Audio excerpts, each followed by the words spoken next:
আমরা একটু দেখব 17 নম্বর অঙ্কটা কিভাবে সমাধান করা যায়। ঠিক আছে, 17 নম্বর অঙ্কটা কিভাবে সমাধান করা যায়। তো 17 নম্বর অঙ্ক কি বলছে, tan theta plus sec theta all square সমান সমান 1 plus sine theta divided by 1 minus sine theta, এটা প্রমাণ করতে হবে। ঠিক আছে, তো আমরা লেফট হ্যান্ড সাইড নিয়ে যদি কাজ করি তাহলে আমি এটাকে ভাঙাই দিতে পারি।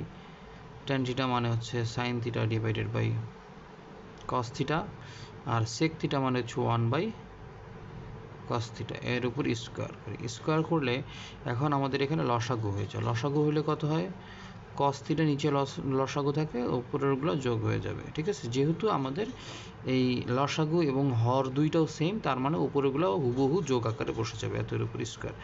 আচ্ছা বলেন তো, এইটাকে যদি আমি ভাঙাই দিই তাহলে কি লিখতে পারি, সাইন থিটা প্লাস 1 তার উপর square divided by cos square theta লিখতে পারি না, এটা লিখতে পারি। ঠিক আছে, এটা যদি লিখতে পারি তাহলে আমরা এখান থেকে বলতে পারি কি, যে সাইন থিটা প্লাস 1, এটা আপাতত এই লাইনে আমি যা আছে তাই রাখি, পরের লাইনে আমরা একটু এটা নিয়ে কাজ করব। তো এখন হচ্ছে cos স্কোয়ার থিটা মানে কি 1 মাইনাস সাইন স্কোয়ার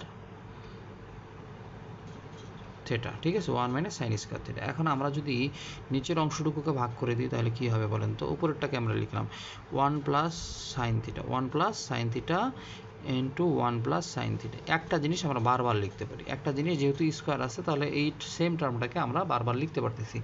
আর অনেকে চিন্তা করবেন যে এইখানে তো আমরা সাইন থিটা প্লাস 1 ছিল, এখানে 1 প্লাস সাইন থিটা কেন, একই জিনিস, 2 প্লাস 3 3 প্লাস 2 একই কথা, তাই না?